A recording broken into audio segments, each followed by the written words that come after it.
שבימים אלה יוצא לאור הספר קריאה, ששותפים לכתיבה שלו אנשי מקצוע שבאים בעיקר מהתחום הטיפולי. שנתיים של מחאה, מה היא עושה לנו? דוקטור ורדה זילברברג, שלום לך. שלום ליאת, נעים לדבר איתך. תודה רבה, גם איתך. איזה תקופה של מחאה אתם חוקרים בספר?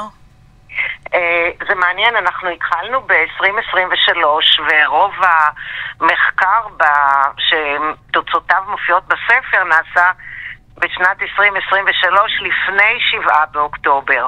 הספר היה כמעט גמור ב7 באוקטובר, וכמובן שמה שקרה גרם לנו להניח את הדברים הצידה ולעסוק במה שכולנו עסקנו, בניסיונות לשרוד ולתמוך ולהתנדב ולעזור.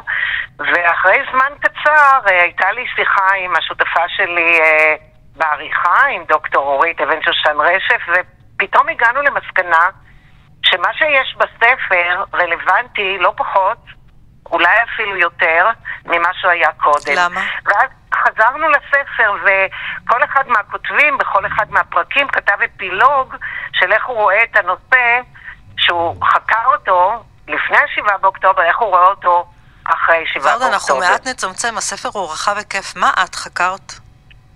אני חקרתי את הנושא של אמהות ללוחמים, ואת הנושא של אנשי עסקים. אמהות ללוחמים ואנשי עסקים, איך המחאה השפיעה עליהם פסיכולוגית? כן. איך זה השפיע למשל על אמהות ללוחמים שהשתתפו במחאה נגד המהפכה המשפטית?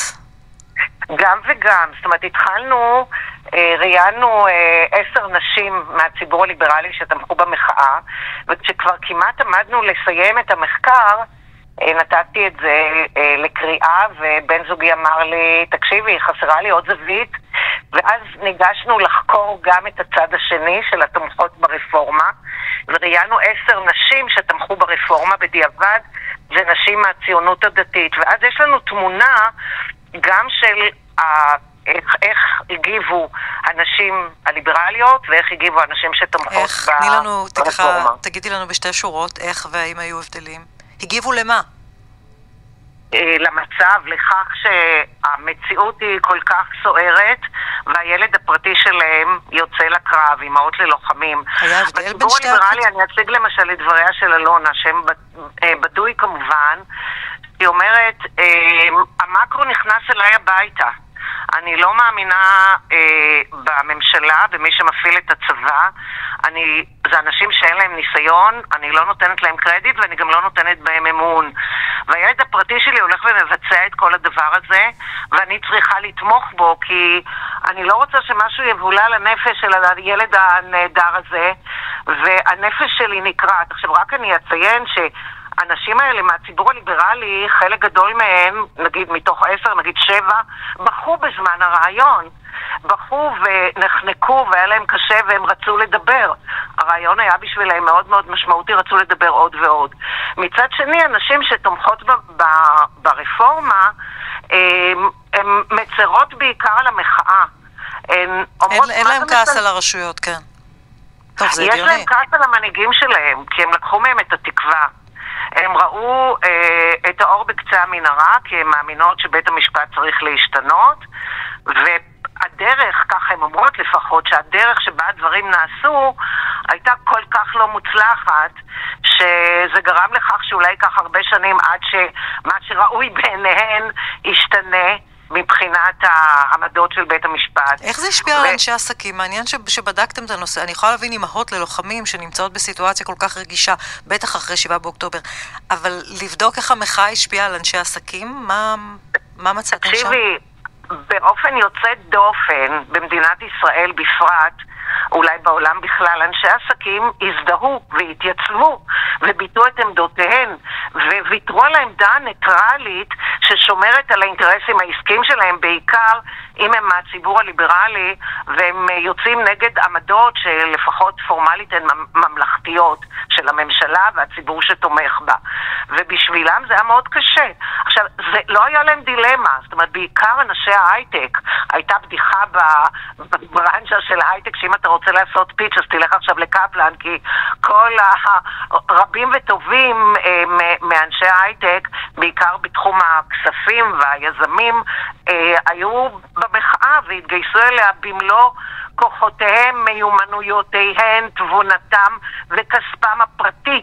התייצבו לימין המחאה. את אומרת שהם לא חששו לגורל העסקים שלהם. איפה זה תופס אותך באופן אישי, אם זה תופס אותך באופן אישי? המחאה?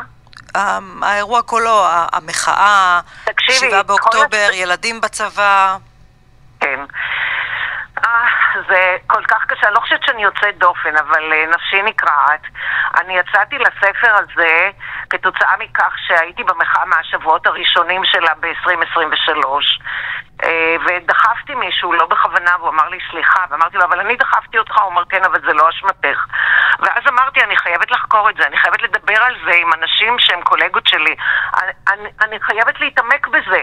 והתחלתי להתעמק בנושא, ולראיין, ולשוחח, ולדון, ומזה יצא הספר קריאה. להתעמק במה? במה? את חושבת ומה קורה לנו בעם הזה? מה קורה לנו פה?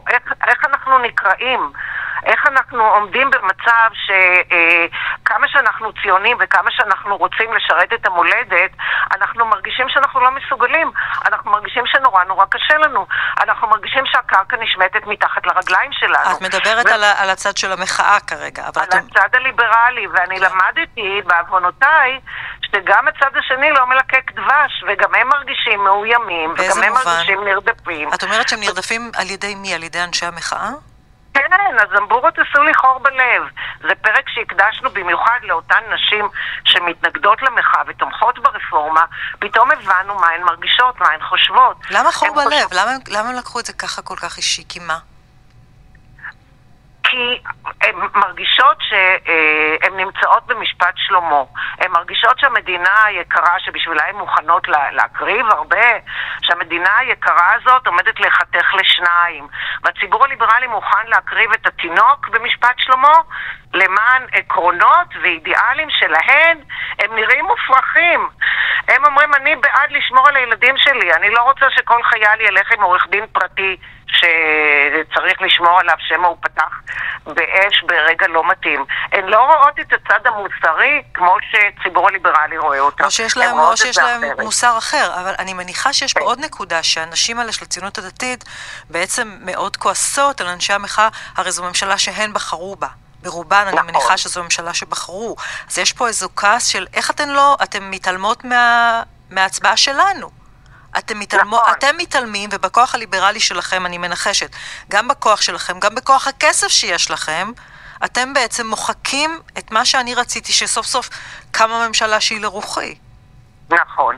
זאת אומרת, מבחינתם אנחנו גנבנו להם את התקווה. גם אנחנו וגם המנהיגים שלהם, שהן מאשימות אותם, לפחות בשדה המחקר שאני בדקתי, יש האשמה מאוד גדולה כלפי המנהיגים, כלפי הצד השני בעם, והן הולכות אחורה. ורדה, אני חייבת ממש ב-40 שניות שתגידי לי, תני לנו את התקווה, פסיכולוגית. כתבת ספר שלם שנקרא קריאה עם חברים. תני לנו משהו לתקווה לסיום, אם יש. קודם כל, בקצרה, אנחנו מזמינים את האנשים לקרוא את הספר.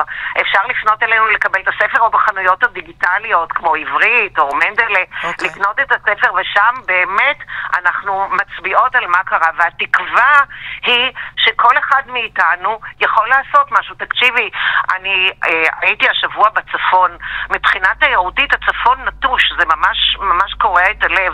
ראש הנקרא לא מתפקד, אין תיירים בעכו, אף אחד לא נמצא שם, ואני הרגשתי שבקרוב זה ישתנה, שהמציאות הולכת להשתנות, שאנחנו כל אחד מאיתנו, אחד הדברים שעלו מאוד מאוד חזק אנחנו צריכים לסיים, נשאיר אותם באמת, איך יקראו את הספר, קריאה. דוקטור ורדה זילברברג, אני מאוד מודה לך, תודה רבה. תודה לך. כן, רבית על הביצוע טכני תום חלד.